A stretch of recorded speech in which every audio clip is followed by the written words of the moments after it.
네, 안녕하세요. 우리가 지난 시간에 튜플에 대해서 살펴봤는데요.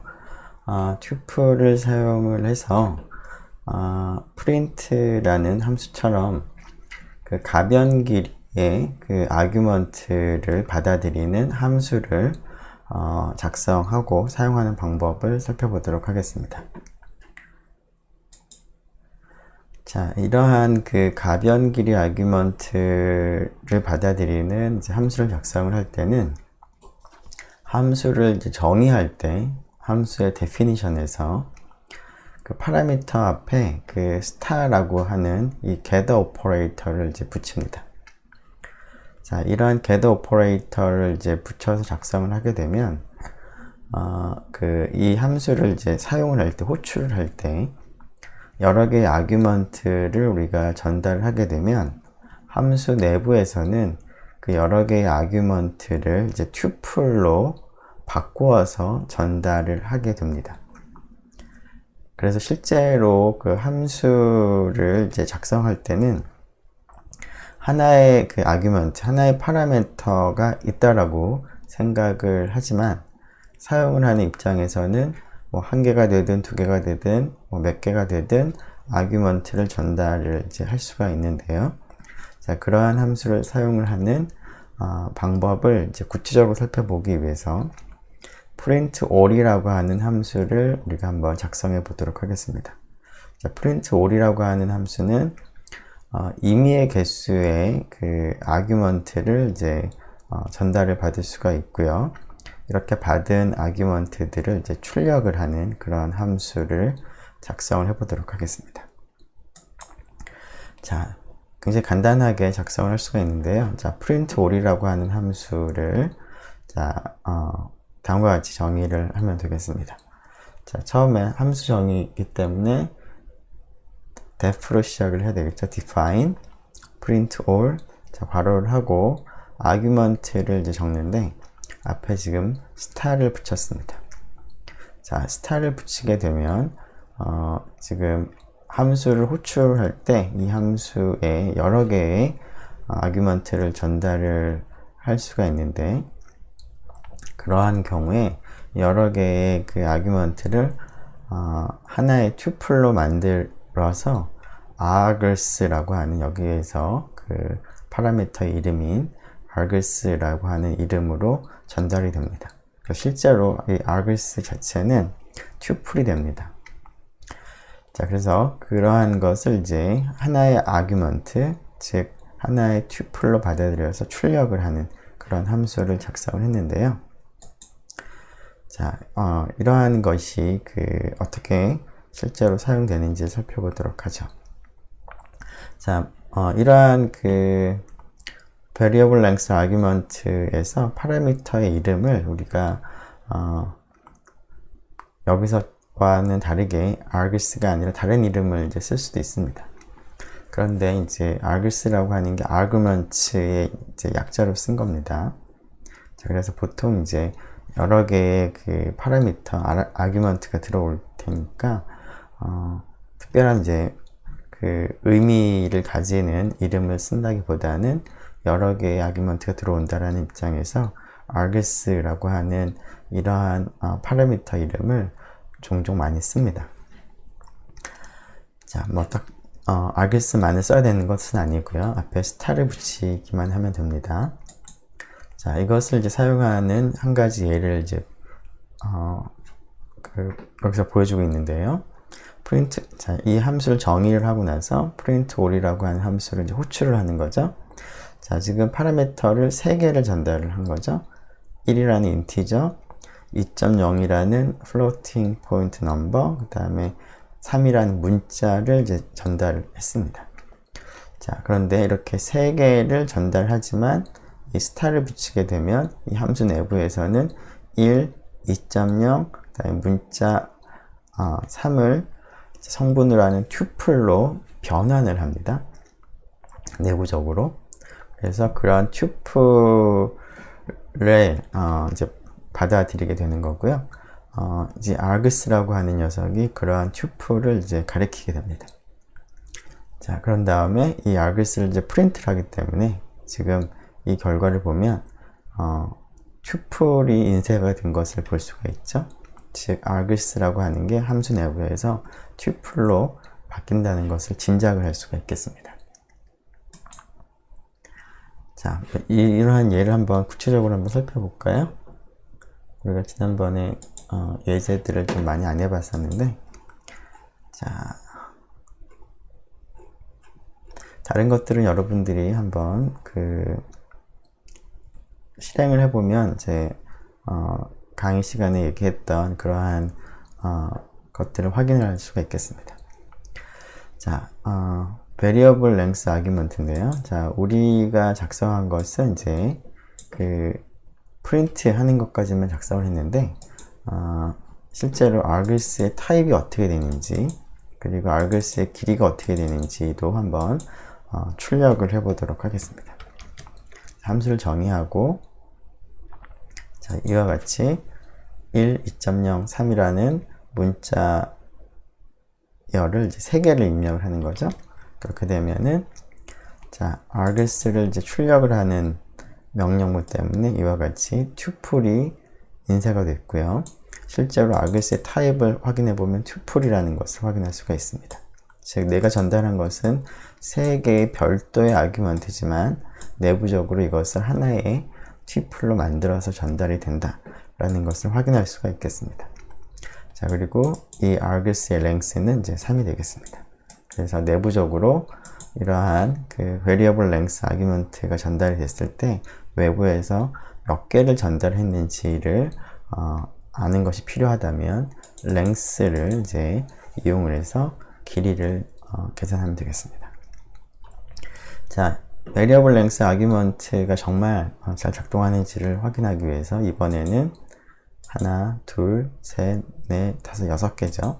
6개의 값을 이제 입력을 해봤습니다. argument를.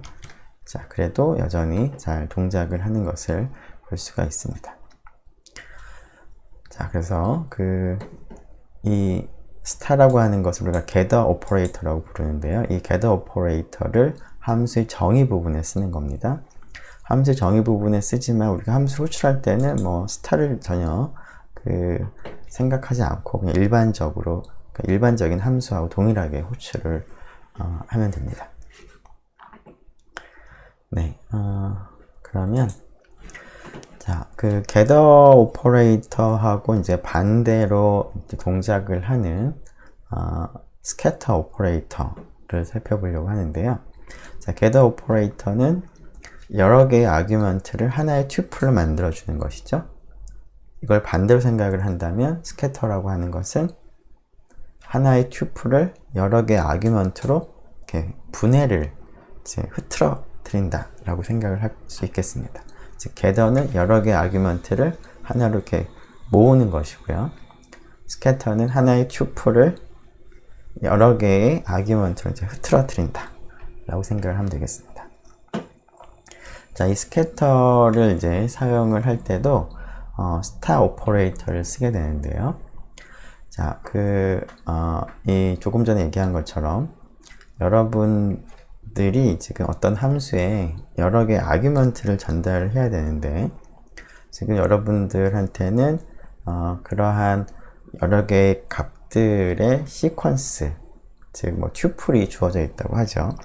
그래서 튜플에 있는 각각의 원소를 쪼개서 각각 아규먼트로 전달을 이제 하고자 할 때 star를 쓸 수가 있는데요.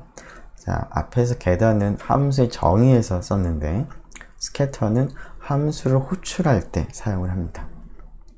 즉, 다음 div mode라고 하는 함수를 이제 사용을 하는 예를 한번 보려고 하는데요. div mode는 앞에서 우리가 살펴본 함수였는데 두 개의 아규먼트를 이제 전달을 해야 됩니다. 하나는 이제 두 개의 정수였죠. 그래서 앞에 있는 값은 이제 p재수가 되는 거고요. 그 다음에 뒤에 있는 인티저 아규먼트는 재수가 됩니다. 그래서 앞에 있는 정수를 뒤에 있는 정수로 나눌 때 정수의 나눗셈을 할 때 목과 나머지를 한꺼번에 계산해 주는 그러한 함수였습니다. 자, 이러한 div 모드는 아규먼트를 두 개를 전달을 해야 됩니다. 아규먼트를 하나를 전달하면 동작을 하지 않습니다.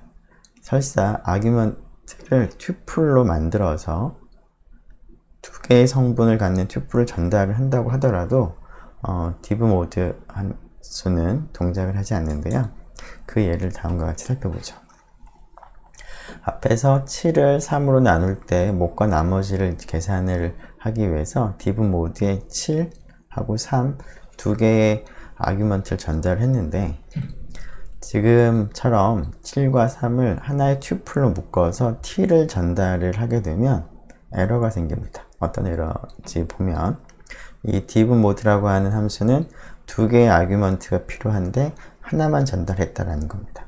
즉 설사 튜플 안에 두 개의 성분이 있다고 하더라도 지금 div 모드 함수 입장에서는 그냥 하나만 전달을 한 거라고 생각을 하는 거죠. 그런데 그 하나가 이제 튜플인 그런 상황이 되겠습니다. 자, 이와 같이 이제 어떤 함수들은 이제 그 아규먼트를 별도로 몇 개를 이제 전달을 해야 되는데 지금 이것처럼 그러한 것을 튜플로 묶어서 하나로 전달하면 동작을 하지 않습니다. 그 예를 한번 직접 한번 확인해 볼까요?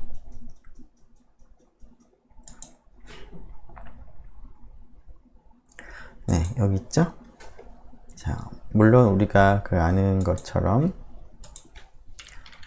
div mode 7, 3은 잘 동작을 하죠? 자, 하지만 7하고 3을 튜플로 묶어서 전달하게 되면 에러가 발생을 합니다. 반드시 두 개로 나누어서 전달을 해야 됩니다. 자, 그럼 두 개에서 나누어서 전달을 이제 하는 방법이 뭐냐? 자, t라고 하는 튜플이 있을 때 t의 첫 번째 성분과 0번째 성분과 t의 그 1번째 성분을 각각 나누어서 두 개로 전달을 해야 됩니다. 그러면 잘 동작을 하죠. 자, 그런데 이렇게 따로 성분을 이제 구분하는 것이 약간 번거로울 수 있겠습니다. 그래서 파이썬에서는 튜플이 있을 때 각각의 성분을 쪼개서 각각을 아규먼트로 별도로 전달을 할 수 있는 방법을 포함하고 있는데요. 그것이 바로 스타 오퍼레이터, 스캐터 오퍼레이터입니다. 다음과 같이 쓰면 됩니다.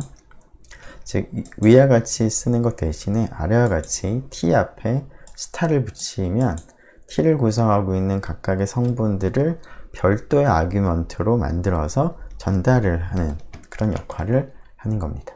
그래서 잘 동작을 하는 것을 볼 수가 있겠습니다. 자, 스캐터하고 겟더의 차이를 다시 한번 보죠. 겟더는 함수의 정의에서 쓰는 것이고요. 역할은 여러 개의 아규먼트를 하나의 튜플로 만들어서 함수 내부에서 처리할 수 있도록 하는 것이고, 그리고 그 스캐터 오퍼레이터는 함수를 호출할 때 쓰는 건데, 그 여러 개의 성분들을 가지고 있는 튜플을 별도의 아규먼트로 다 쪼개서 함수를 호출할 때 사용을 할 수 있는 그러한 기능이 되겠습니다. 네, 그래서 스캐터를 쓰게 되면 이렇게 두 개로 전달을 하게 된다라는 겁니다. 물론 이제 어떤 함수 같은 경우에는 세 개의 아규먼트가 필요로 한 경우에는 세 개의 성분을 가지고 있는 튜플을 통해서 이 스캐터 오퍼레이터를 사용하게 되면 함수를 제대로 호출을 할 수가 있겠죠. 자, 우리가 실제로 파이썬의 내장 함수들의 대부분들이 variable length argument를 이제 사용을 해서 이제 작성이 되었습니다. 자, 그 중에 하나가 이제 max min인데요. 우리가 지난번에는 이제 max min에다가 어떤 시퀀스를 전달하면 그 시퀀스에 있는 것 중에서 가장 큰 거 혹은 가장 작은 것을 전달을 계산해 준다라고 했었는데요. 자, 그때 시퀀스라고 하는 것도 하나의 그냥 그 아규먼트인 거죠. 자, 이러한 그 시퀀스 하나의 아규먼트를 전달할 수 있을 뿐만 아니라 여러 개의 아규먼트를 전달을 할 수가 있습니다. 맥스민도. 자, 다음과 같이 지금 보면은 1, 2, 3이라고 하는 3개의 아규먼트를 전달했습니다. 자, 이렇게 전달을 해도 그 중에 가장 큰 값을 알려줍니다. 자, 물론 우리가 지난번 했던 방법은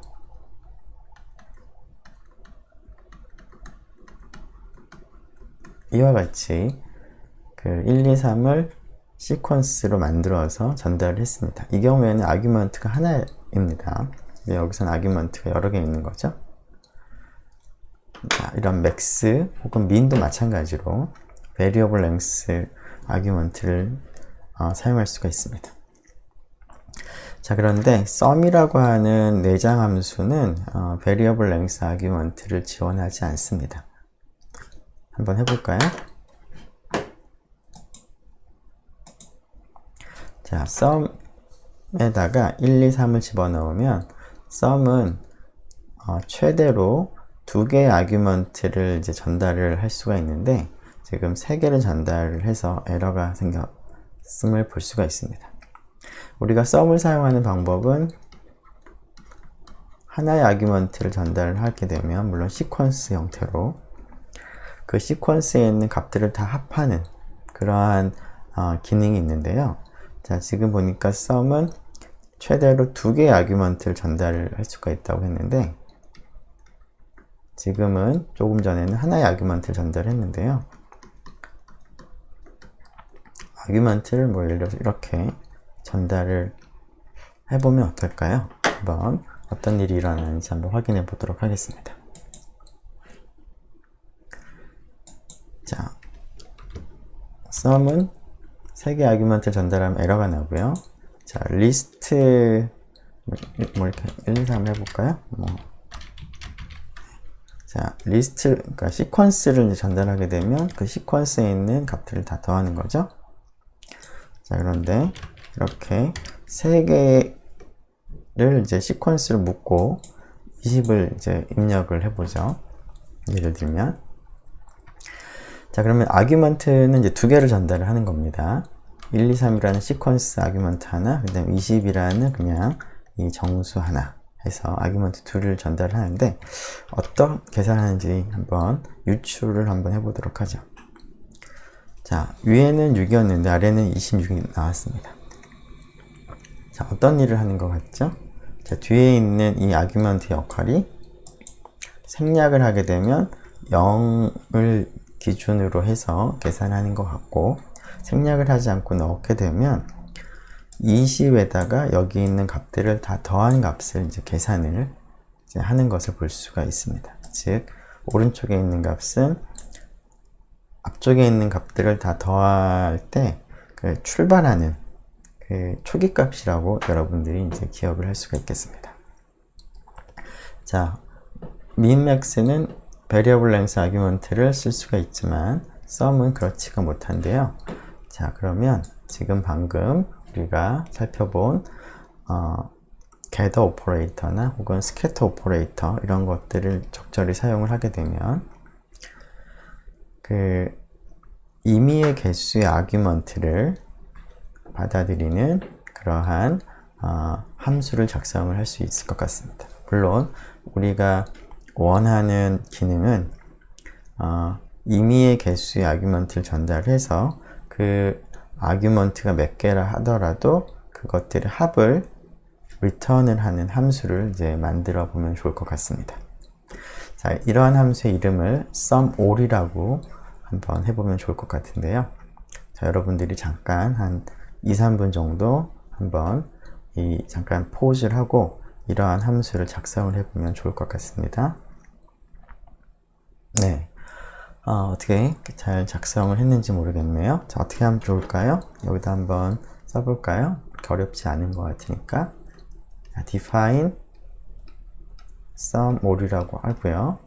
자, 지금 이 함수 자체가 여러 개의 아규먼트를 전달을 할 수 있도록 해야 되기 때문에 gather 오퍼레이터를 쓰면 좋겠습니다. 자, 그러면 이제 args는 이제 우리 사용자가 여러 개의 아규먼트를 전달을 하더라도 하나의 튜플로 이제 만들어주는 거죠. 그래서 여러 개의 아규먼트가 하나의 튜플로 이제 만들어져 있으니까, 자, 여기 있는 값들 다 더하기 위해서는 어떻게 하면 될까요?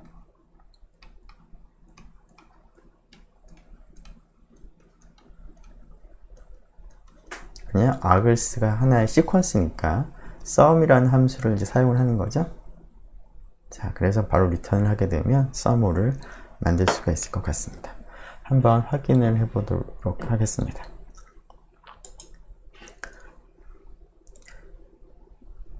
네, 지금 이제 뭐 sum를 이제 그 테스트하는 코드를 썼는데, 여기다가 한번 작성을 해볼까요? define sum을 star args return sum args라고 이제 정의를 하고, 자, 뭐 이렇게 전달을 해도 값이 나오고, 3개를 전달을 해도 값이 나오고, 뭐 몇 개를 전달해도 값이 합이 계산이 되는 것을 우리가 알 수가 있을 것 같습니다.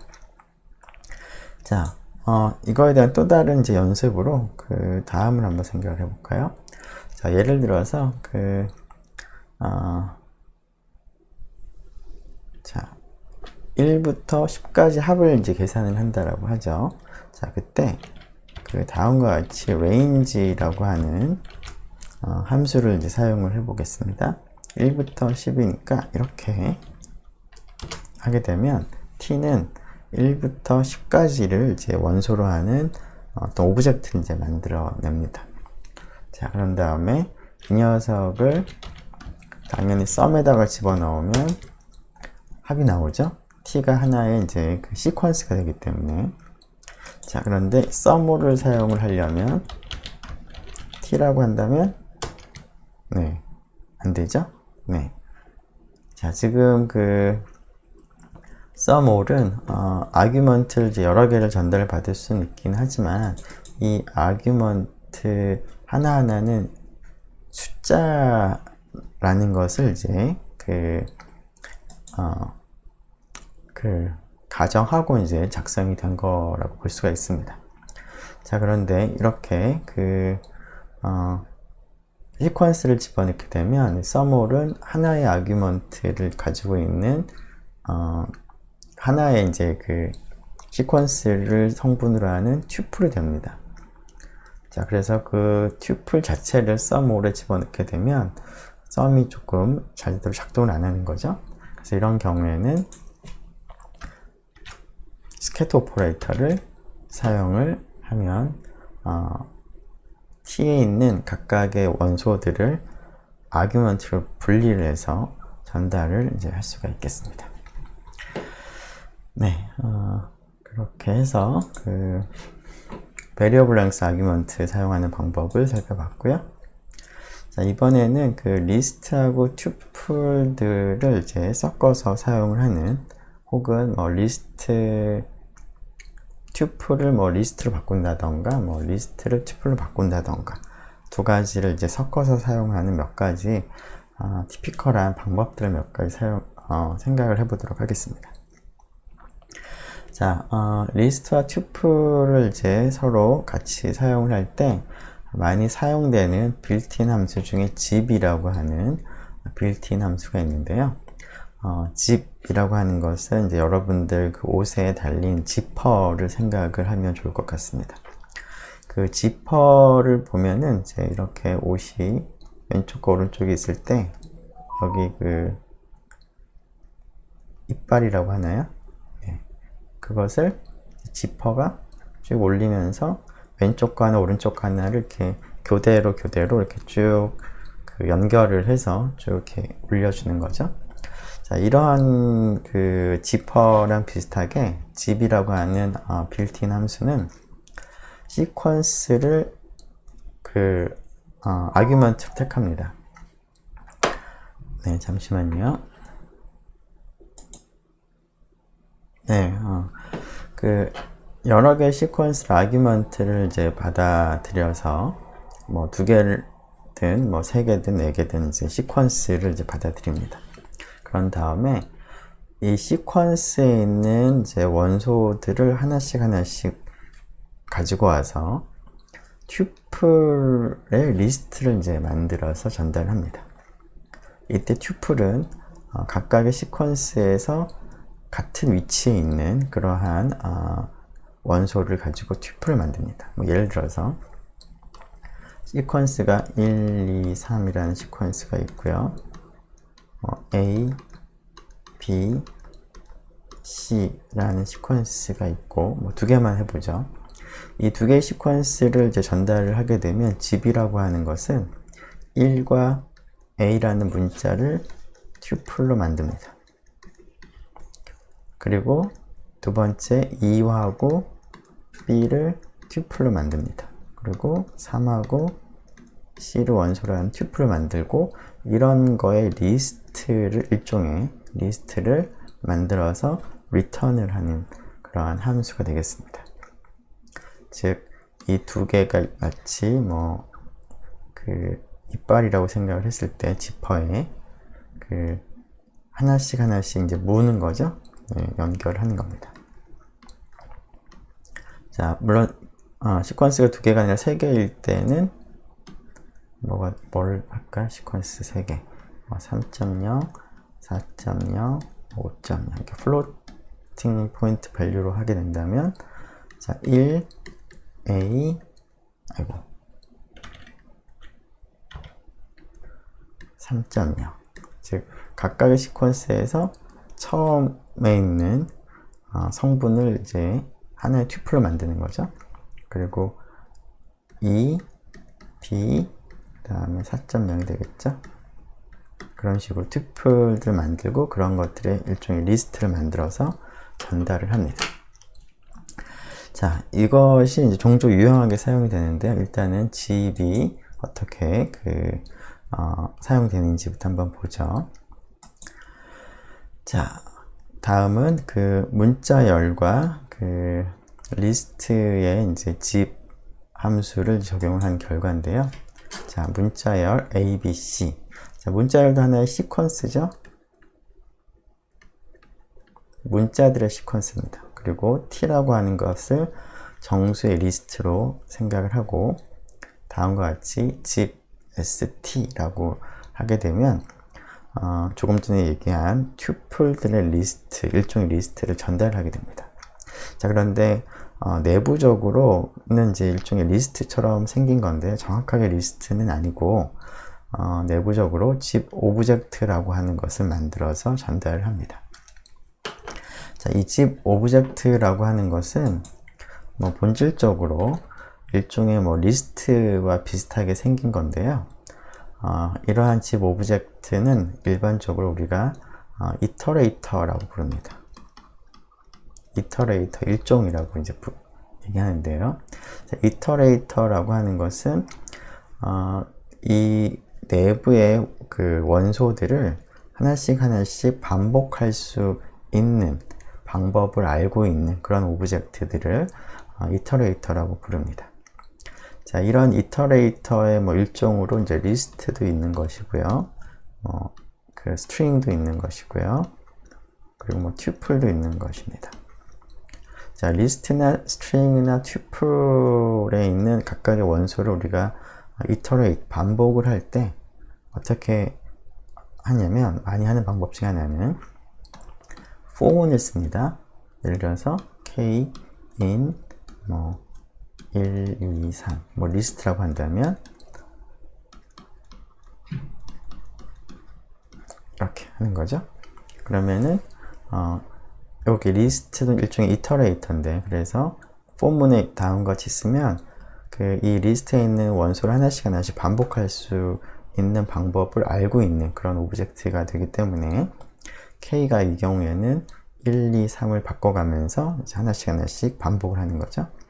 자, 이러한 리스트를 이제 for문에 쓰듯이 집 오브젝트도 for문에 사용을 해서 마치 리스트나 스트링처럼 반복을 할 수가 있습니다. 즉, 조금 전에 집 오브젝트를 만들었는데요. 자, 그것을 이제 하나의 뭐 리스트처럼 우리가 간주를 해서 for문에 pair라는 이름으로 변수를 만들어서 이제 이와 같이 쓸 수가 있는데, 이때 페어를 이제 프린트를 이제 해보겠습니다. 그렇게 되면 조금 전에 S는 A, B, C였고요. T는 0, 1, 2였죠. 자, 그래서 이것들을 가지고 집 오브젝트를 만들었는데, 각각의 구성원이 어떻게 되는지를 확인해 보기 위해서 다음과 같이 포문을 사용해서 프린트를 해봤습니다.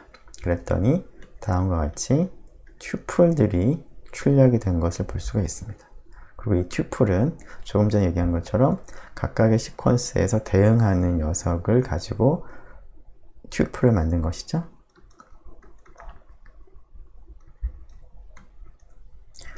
즉, 이 집 오브젝트라고 하는 것이 결국은 일종의 튜플들의 리스트, 정확하게는 그러니까 튜플들을 가지고 만든 일종의 이터레이터를 리턴을 하는 것을 우리가 알 수가 있습니다.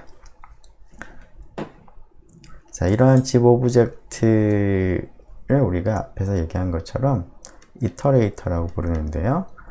이터레이터라고 하는 것은 뭐 집 오브젝트 뿐만 아니라 지금 방금 얘기한 것처럼 뭐 리스트, 그 다음에 스트링 이런 것들인데, 그런 것들의 공통적인 특징은 뭐냐면 어떤 일종의 시퀀스로서 그 시퀀스에 있는 하나하나의 성분들을 이제 반복을 할 수가 있습니다.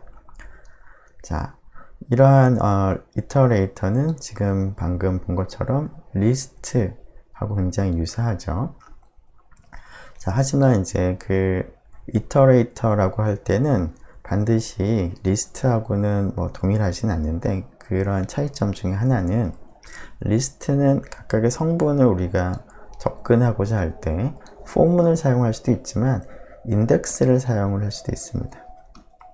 근데 일반적으로 이터레이터라고 한다면 포문에서 사용을 할 수 있지만 인덱스를 사용을 해서 그 이터레이터 내부에 있는 엘리먼트들을 선택을 할 수 없는 경우들도 있습니다.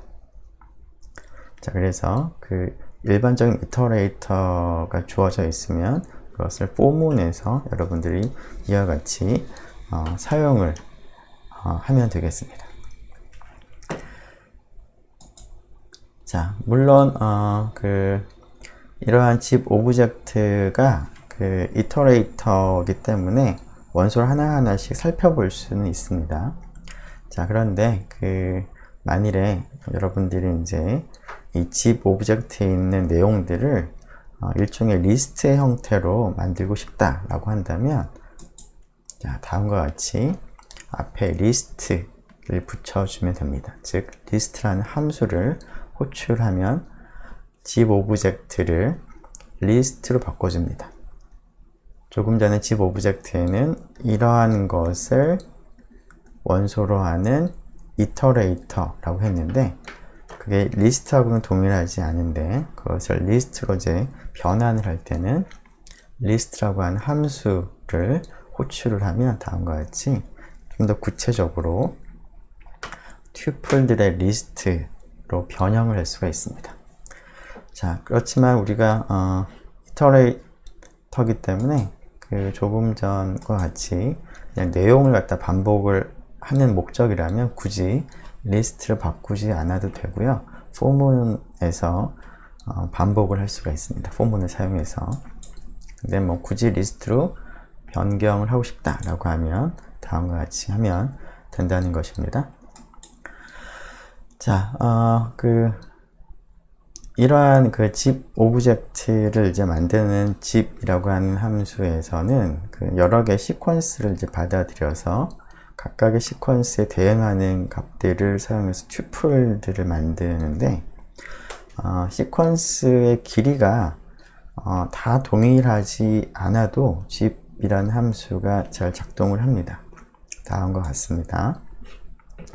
자, 앞에는 n이라고 하는 4개의 길이를 갖는, 길이 4를 갖는 시퀀스인데요. 뒤에 있는 거는 길이가 3인 시퀀스죠. 스트링입니다. 자, 길이가 여기는 4고 여기가 3인 경우에도 집을 우리가 사용할 수가 있는데, 이런 경우에는 그 두 개의 길이 중에서 더 작은 길이만큼은 튜플을 만들 수가 있겠죠. 그래서 거기까지 이제 튜플을 만듭니다. 즉 ANN 그다음에 ELK까지는 튜플로 만들고요. 자, 네 번째 원소는 튜플로 만들 수가 없겠죠? 잠시만요. 네, 그래서 그 길이가 다른 시퀀스를 이제 전달하게 될 때는 그 튜플들의 이제 집 오브젝트의 길이는 그러한 시퀀스 중에서 제일 길이가 짧은 녀석과 길이가 동일하게 되겠습니다. 자, 이러한 그 집 오브젝트를 이제 만드는 것은 우리가 봤는데요. 자, 이러한 집 오브젝트를 이제 만들고 나서 튜플 어사인먼트를 우리가 이용을 하게 되면 두 개의 시퀀스를 한꺼번에 트래버싱을 이제 쉽게 할 수가 있습니다. 네, 다음 예를 보죠. 지금 T라고 하는 것이 일종의 집 오브젝트와 비슷하게 튜플들의 리스트를 먼저 생각을 했습니다. 자, 이러한 경우에 T에 있는 각각의 원소를 우리가 트래버싱을 할 때 앞에서는 for pair in T라고 하고 print pair라고 한다면 T에 있는 각각의 튜플들이 페어에 할당이 되고 그래서 프린트를 하게 되면 각각의 튜플들이 프린트가 되겠습니다. 자, 그런데 이 페어를 구성하고 있는 튜플을 구성하고 있는 각각의 성분을 별도로 우리가 뭔가를 별도로 우리가 처리를 하고 싶다면 자, 여기에 바로 포문 안에서 튜플 어사인먼트를 사용할 수가 있습니다. 다음과 같이 자, 여기에 지금 변수가 두 개가 온 겁니다. 즉, 두 개의 변수에 이제 튜플이 된 거죠. 자, 이렇게 되면은 T를 구성하고 있는 각각의 성분들은 튜플이 되는데 결국 각각의 성분에 대해서 일종의 이러한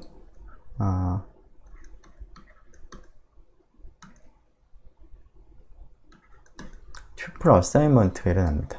자, 첫 번째 그 원소에 대해서 이러한 어사인먼트가 일어나게 되면 letter는 앞에 있는 값을 할당이 되는 거고요. 넘버는 뒤에 있는 값이 할당이 되겠죠. 자, 그래서 결국 letter에는 앞에 있는 글자가 할당이 되고 넘버에는 뒤에 있는 숫자가 이제 할당이 됩니다. 그래서 두 개의 그 변수들을 우리가 한꺼번에 할당을 할 수가 있습니다. 자, 물론 출력을 하게 되면 프린트를 하게 되면 넘버를 먼저 프린트를 하고 문자를 나중에 프린트를 하게 될 테니까 그 결과를 확인해 보면 다음과 같이 넘버 앞에 나오고 letter가 뒤에 나오겠습니다.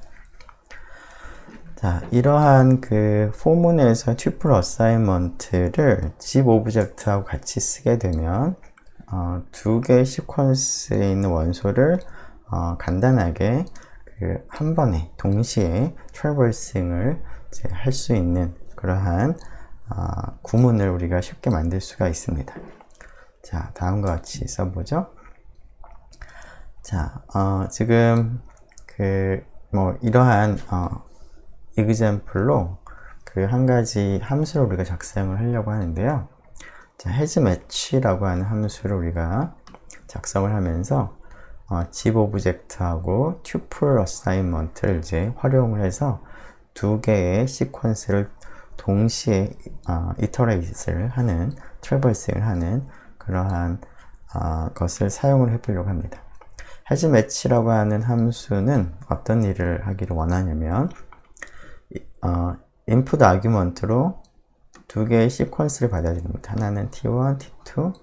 자, 그런 다음에 같은 그 인덱스에 대해서 t1에서의 원소와 t2에서 원소가 동일한 것이 있으면 그때의 그 이런 인덱스가 존재하면 true를 리턴을 하고요. 그렇지 않으면 false를 리턴을 합니다. i라고 하는 인덱스 값은 몰라도 되고요. 자, 이런 함수를 이제 작성을 할 때 집 오브젝트하고 tuple 어사인먼트를 쓰겠다는 겁니다. 자, 다음과 같이 작성을 할 수가 있겠습니다. define has match t1, t2. 자, t1을 구성하고 있는 원소들이 있겠죠? t2를 구성하고 있는 원소들이 있는데, 우리가 지금 해야 하는 일이 얘하고 얘가 같은지 다른지 비교를 해봐야 되고요. 얘하고 얘가 같은지 다른지 비교를 해봐야 되겠습니다. 즉, T1에 있는 원소를 쭉 따라가면서 동시에 T2에 있는 원소도 하나씩 같은 위치에 있는 원소를 이제 확인을 해야 됩니다. 자, 이러한 상황에서 집 오브젝트를 씁니다. 다음과 같이. 자, 그러면은 이 집 오브젝트가 만들어주는 것은 대응하는 녀석들끼리 튜플을 만들어주는 거죠.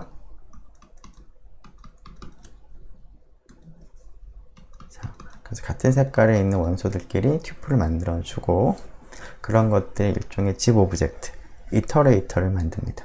자, 그래서 포문에서 튜플 어사인먼트로 다음과 같이 작성을 하게 되면 결국 x에는 t1에 있는 값을 어사인이 받게 되고, y는 t2에 있는 같은 위치에 있는 그러한 값을 어사인을 받게 되겠죠. 그래서 이것을 이제 확인하기 위해서 그냥 복잡하게 인덱스를 사용할 것이 아니라 그냥 x하고 y를 그냥 비교하면 됩니다. 그래서 동일한 것이 있으면 return true 하면 끝이 나고요. 자, 포문을 통해서 계속 확인했는데 포문이 끝날 때까지 이러한 경우가 일어나지 않았다면 함수가 종료가 되지 않았을 거고, 그런 경우라는 것은 그 매치가 되는 그런 원소가 없다라는 뜻이죠. 그래서 포문이 끝날 때까지 함수가 종료가 되지 않았으면 return false를 하면 되겠습니다. 자, 이렇게 하면은 이제 동시에 그 시퀀스를 이터레이트를 할 수 있는 그런 방법을 제공할 수가 있겠죠. 자, 조금 전에는 그 인덱스가 특별히 우리의 관심사가 아니었는데요. 경우에 따라서는 그 어떤 시퀀스의 원소와 그거에 대응하는 인덱스를 이제 한꺼번에 우리가 필요로 하는 경우도 있을 것 같은데요. 그때 이제 사용할 수 있는 빌트인 함수 중에 enumerate이라고 하는 영어 단어는 나열하다 라는 뜻이 되겠죠? 자, enumerate이라고 하는 함수를 사용할 수가 있는데, enumerate를 사용하게 되면 자, 어떤 시퀀스 t가 있을 때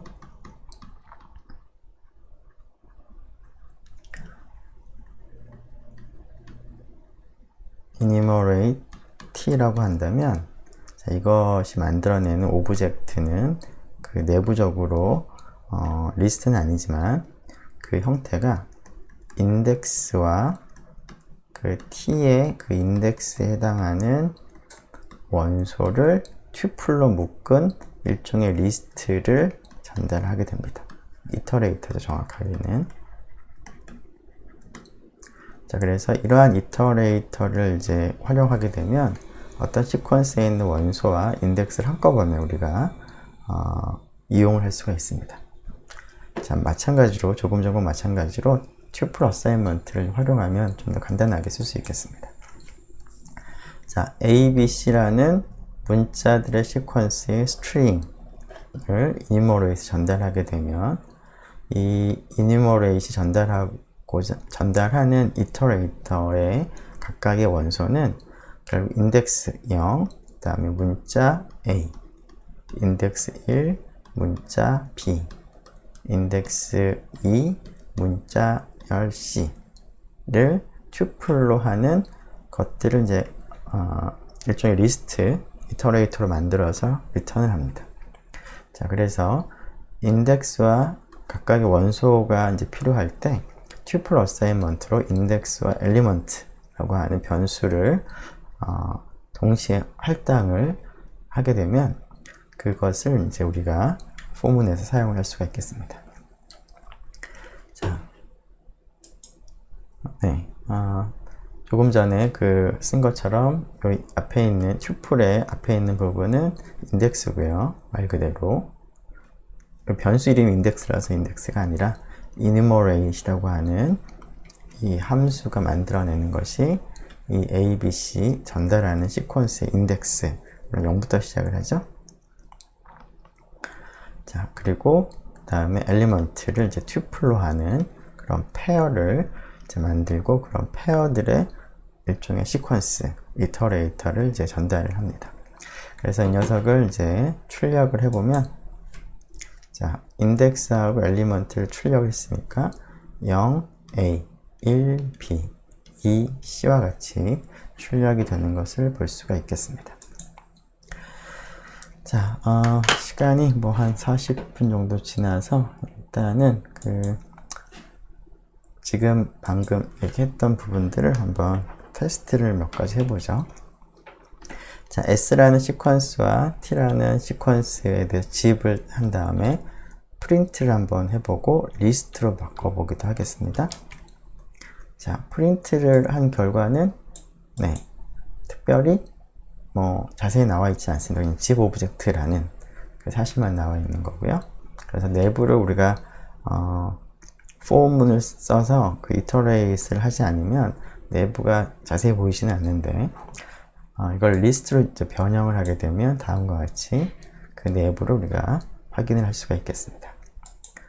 네, 그리고 지금 이 지입 오브젝트를 이제 포문에서 쓴 거죠. 그러면은 이 페어를 프린트하게 되면 말 그대로 이제 튜플이 만들어지겠습니다. 자, 그래서 지입 오브젝트는 일종의 이터레이터라고 했고요.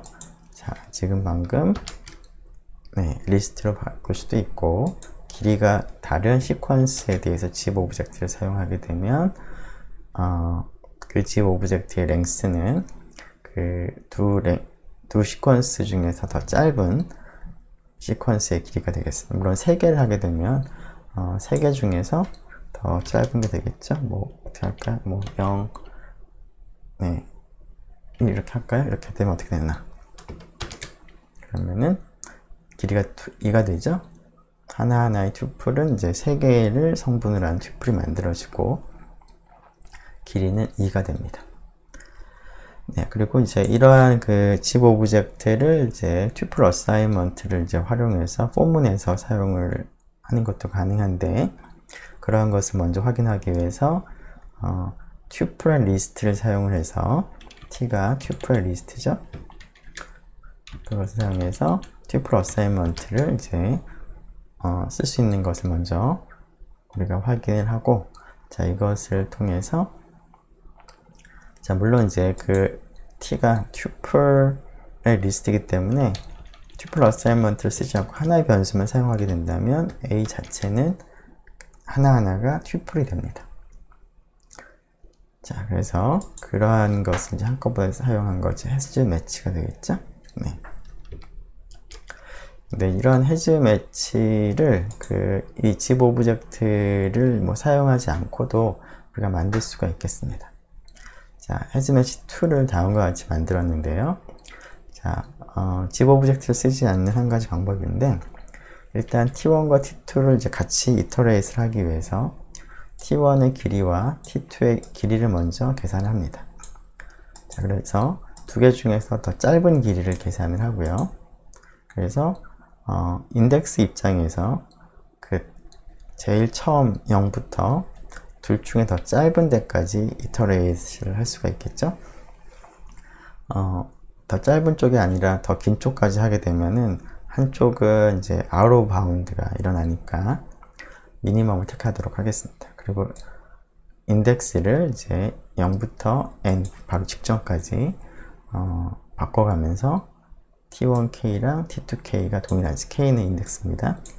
확인하고 맞으면 true, false, 아니면은 계속 반복하는데 포문이 다 끝날 때까지 끝나지 않으면 return false로 우리가 쓸 수가 있겠습니다. 자, 이렇게 지입 오브젝트 쓰지 않고도 뭐 만들 수는 있는데 위에서 하는 것보다 조금 더 많이 좀 지저분하죠. 그래서 좀 더 간편하게 지입 오브젝트를 쓰면은 이런 해즈 매치 함수를 구성을 할 수가 있는 특징이 있겠습니다. 네, enumerate 그냥 한번 실행 한 번만 해보죠. 네, 이렇게 됐습니다. 네, 네, 일단 여기까지 하도록 하고요. 다음 시간에 계속 하도록 하겠습니다. 수고 많았습니다.